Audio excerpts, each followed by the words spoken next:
Hello everybody and welcome! Today we're going to be taking a look at a great example of how the aggro decks work. This is going to be a very short video, as you can imagine if you're familiar with aggro decks. It's a typical mono red, just like hyper aggro, as we see it here. And especially, now let's pause for a second. And I would like to talk about the rank system at the same time. You know, because it is best of one, these aggro decks really specialize in taking out these like control decks in general, most types of control decks. And because it's best of one, it's really difficult for anybody to defend against it. So if they have a good draw, there's very little you can do, and we're gonna show you an example of that. It's not exactly the best draw ever, but it is, as you're about to find out, is quite good. And because I just don't think the ranked should be a best of one, for obvious reasons. Because after all, you want to minimize your factor of your luck. You don't want your luck to be the determining factor of your victory.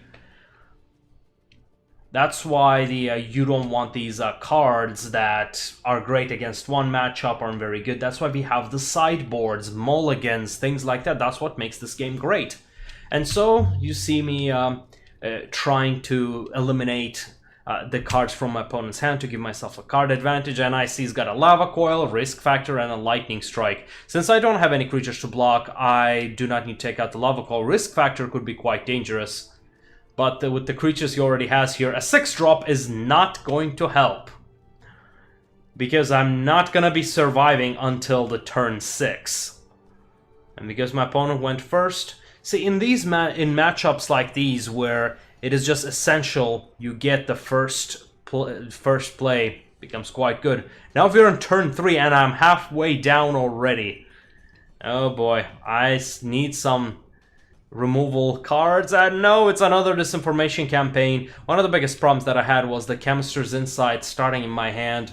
In general, I should avoid the keeping, as a, Grixis Control player or control players in general, if you don't know what your opponent is playing, it's best to keep a balanced hand. Maybe one control card and the rest like removals and lands, things of that sort.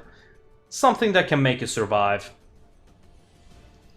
So here you see me letting my opponent draw using Risk Factor. Risk Factor is a really great card. It has Jumpstart, but what it does is it gives your opponent an option. It casts for 3. Either your opponent is going to take 4 damage, or you're going to draw 3 cards, and that's what I was trying to decide on. And he jump-started it because I had discarded with the Thought Erasure, which means in order to cast it, he needed to discard a card from his hand, and he discarded a Goblin Chain Whirler, which is at 3-drop. Very popular in most aggro decks. As you can see here, I'm keeping mana for...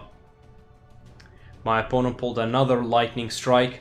You know, one of the decks that I hate the most are the Experimental Frenzy, not because they're strong, but because they're so unpredictable. The guy plays Experimental Frenzy, oh, land, hey, shock, Lightning Strike, oh yeah, you were already at low health, boom, the game's over.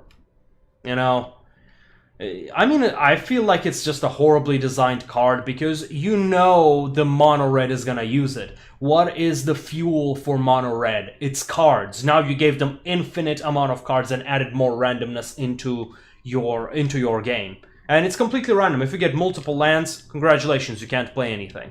And so you saw how quickly it went, and this is why I think for best of one, the aggro decks just seem to be winning. Well, thanks for joining me, and we will see you next time.